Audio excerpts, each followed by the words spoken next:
সবাই ৭৪টা মুসলিম সিটের জন্য ভাবছে, তৃণমূল ভাবছে, কংগ্রেস ভাবছে, সিপিআইএম বাম দলগুলো ভাবছে, এসইউসিআই ভাবছে, কিন্তু ২২০টা সিট যেখানে হিন্দু মেজরিটি, সেই ভোটটা যে নিঃশব্দে বিপ্লব ঘটিয়ে দিয়ে আজকে এই পরিবর্তনের সাক্ষী হলো বাংলায়, সেটা কিন্তু আমরা আবার তখন থেকে গ্র্যাজুয়ালি পেয়ে গেছি। তোমার চ্যানেলের গত দুদিন আগের আমাদের সমীক্ষা, সেটা পুরোপুরি না মিললেও যে ঝড়ের আভাসটা আমরা দিয়েছিলাম সেটা কিন্তু অক্ষরে অক্ষরে মিলে গেল। আমি চাইবো গেরুয়া শিবির যারা ক্ষমতায় আসীন হতে যাচ্ছেন, তারা যেন রেসপন্সিবল বিরোধীদেরকে রাখে পারলাম বিধানসভায়। তৃতীয় অবস্থানে যাবে কলতান। আমরা বারবার বলেছিলাম কলতানরা সিপিএম বোঝাতে চেয়েছিল অভয়ার এই রকম নির্মম হত্যায় তারা আন্দোলনটা কনসিডারেট করেছে, তাই তার মায়ের চাইতে মাসির দরদ বেশি। কলতানদের মাসির দরদ অভয়ার মায়ের থেকে বেশি হওয়াটাই খেসারত দিল। দ্বিতীয় হতে পারে কংগ্রেস যদি ৫-৬টা সিট পায়, কংগ্রেস প্রধান বিরোধী দল হিসেবে আত্মপ্রকাশ করবে, মিলিয়ে নেবে তোমরা।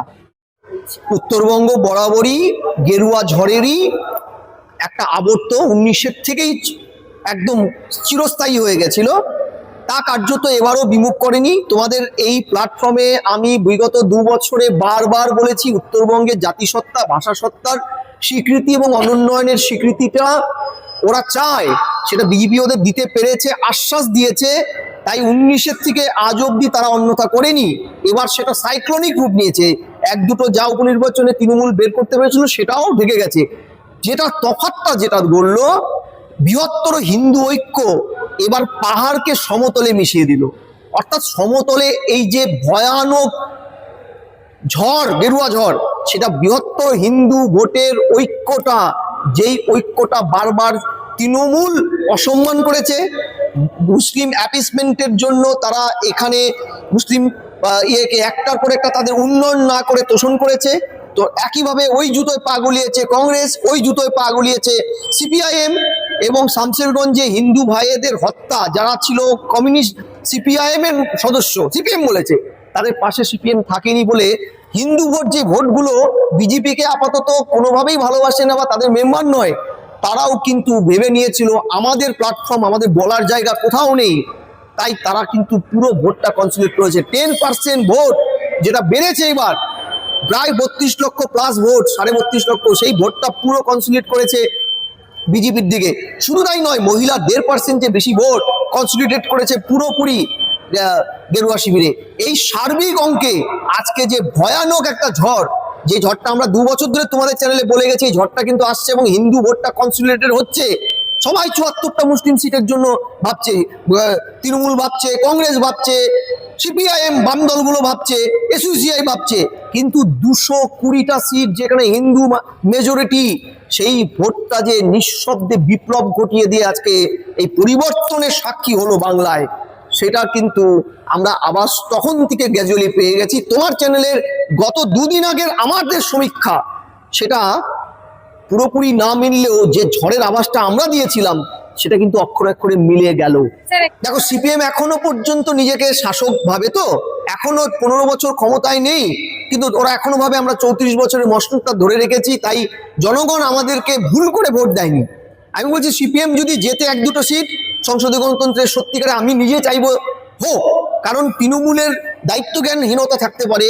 বাম, ইয়াং ব্রিগেড, মীনাক্ষী কিংবা আরো যে নতুন নতুন ছেলেগুলো ওদের দাঁড়াচ্ছে, জলঙ্গি, দমকল এগিয়ে, তারা যদি বিধানসভায় যেতে পারে অন্তত বিজেপির ক্ষেত্রে ভালো। কারণ সংসদীয় গণতন্ত্রে তৃণমূল যে ভুলটা বারবার করেছে, স্থানীয় নির্বাচনটা করায়নি, ফলে মানুষের যে ট্রেন্ড, শাসকের বিরুদ্ধে যে অসন্তোষ, সেটা বুঝতে পারেনি, ধরতে পারেনি শাসক তৃণমূল। ছাত্র ইউনিয়নের ভোট বন্ধ, স্থানীয় ভোট বন্ধ, হাওড়া মিউনিসিপ্যালিটি বন্ধ রেখেছে ভোট, একাধিক স্থানীয় নির্বাচন তৃণমূল হয় ভোট করেনি, হলে গায়ের জোরে দখল করেছে, ফলে মানুষের ক্ষোভগুলো তৃণমূল জাজ করতে পারেনি গ্রাসরুট লেভেলে। দ্বিতীয়, তারা বিরোধীদেরকে সাইনবোর্ড করতে গিয়ে কার্যত নিজেদের বিরুদ্ধে যে জনবিক্ষোভটা, সেটাকে প্রতিফলন ঘটাতে পারেনি, দেখতে পারেনি। আমি চাইবো গেরুয়া শিবির যারা ক্ষমতায় আসীন হতে যাচ্ছেন, তারা যেন রেসপন্সিবল বিরোধীদেরকে রাখে পারলাম বিধানসভায়। কারণ বিরোধী, দায়িত্ব জ্ঞান সম্পন্ন বিরোধীরা কিন্তু শাসকের আয়নার ভূমিকা নেয়। শাসক তখনই ভালো থাকে যদি বিরোধীরা ভালো থাকে। বিরোধীদের অঙ্কে শাসক তার নিজের মুখটা দেখতে পায়। লাস্ট 21-এর নির্বাচনে শুভেন্দু হারিয়েছিল এইরকমই হাড্ডাহাড্ডি লড়াইয়ে তৎকালীন স্ট্যান্ডিং মুখ্যমন্ত্রী, কেয়ারটেকার মুখ্যমন্ত্রীকে। তখন তিনি বিরোধী দলনেতা ছিলেন না। এবার ভারতবর্ষের রাজনৈতিক ইতিহাসে একটা অভিনব দিক, বিরোধী দলনেতা লড়ছেন স্ট্যান্ডিং মুখ্যমন্ত্রীর বিরুদ্ধে। এবার কি ইতিহাসের রিপিটেশন তিনি ভবানীপুরে করবেন? ভবানীপুর কি ওয়াটারলুর হতে যাচ্ছে মমতা ব্যানার্জি, যেটা নেপোলিয়ানের হয়েছিল ওয়াটারলুর যুদ্ধ জেতার পরে তার রাজপাট চলে গেছিল, তিনি বন্দিদশায় চলে গেছিলেন? আমি জানি না, কিন্তু তোমাকে এইটুকু বলতে পারি, যা ট্রেন্ড আমরা বারবার ভবানীপুর নিয়ে বলেছি 16 সাল থেকে, তোমাদের চ্যানেল এবং একাধিক চ্যানেলে বারবার বলেছি, ভবানীপুরে নৈতিকভাবে মমতা ব্যানার্জি হেরেছিল। 693টা ভোটে 2016 সালে তার ওয়ার্ডে তিনি পিছিয়েছিলেন। 19-এ 24-এ নির্বাচনগুলো দেখো, তিনি সম্মিলিতভাবে এখানে পিছিয়ে। ফলে এই জায়গায় দাঁড়িয়ে এখনো দুটো সাংঘাতিক ওয়ার্ড বাকি আছে, যেই দুটো ওয়ার্ডে মেজর গুজরাটি ভোট আছে, সেই দুটো ভোট ভাগ্য নির্ধারণ করবে মমতা ব্যানার্জি, এবং ভাগ্য নির্ধারণ করবে 40%-এর ওপরে নন বেঙ্গলি হিন্দু ভোটটা। এই ভোটটা কোন দিকে যায় এইটুকু আপাতত বলতে পারি। বিকেল গড়িয়ে লাস্ট দফা অব্দি ওখানে হাড্ডাহাড্ডি লড়াই হবে, নেক টু নেক ফাইট হবে। এই ফাইটটাই কিন্তু মানে সুচাগ্র মেদিনী ছেড়ে দেবে না দুপক্ষ, এক পক্ষই। আপাতত এইটুকু বলতে পারি, হাড্ডাহাড্ডি লড়াই মমতা ব্যানার্জি জিতলেও তার নৈতিক পরাজয়টা এখানে হবে। এই কারণে তিনি তো এই রাজ্যের মুখ্যমন্ত্রী এই মুহূর্তে। তিনি যদি ওখানে হাড্ডাহাড্ডি লড়াইয়ে সামান্য মার্জিনে জেতে এবং তার রাজপাট চলে যাক বা না যাক, নৈতিকভাবে তার হারটা কিন্তু স্বীকৃত হয়ে থাকবে দ্বিতীয়বারের জন্য ইতিহাসে। তৃতীয় অবস্থানে যাবে কলতান।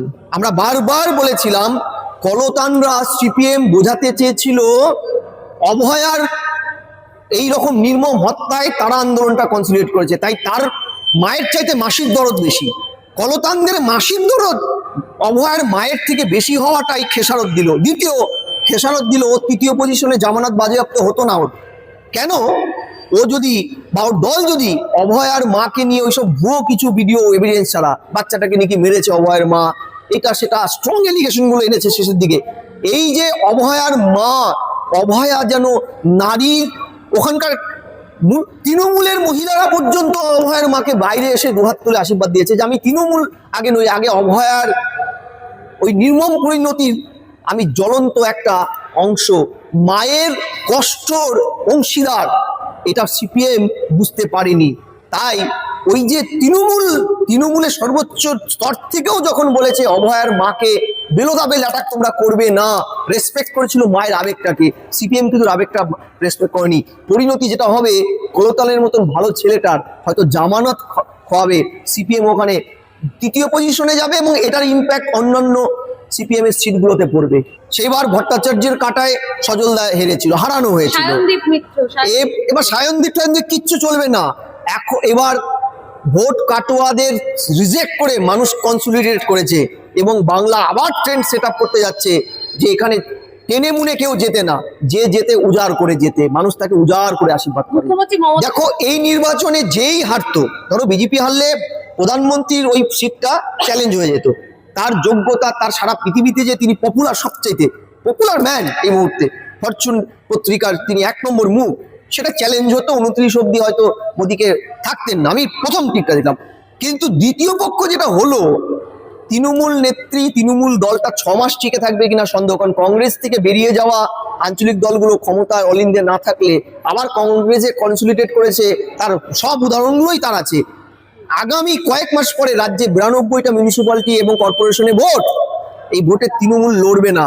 কংগ্রেস এর একটা বড় অংশ কংগ্রেসে কনসলিডেট করে এমনও হতে পারে কংগ্রেস যদি 5-6টা সিট পায়, কংগ্রেস প্রধান বিরোধী দল হিসেবে আত্মপ্রকাশ করবে, মিলিয়ে নেবে তোমরা।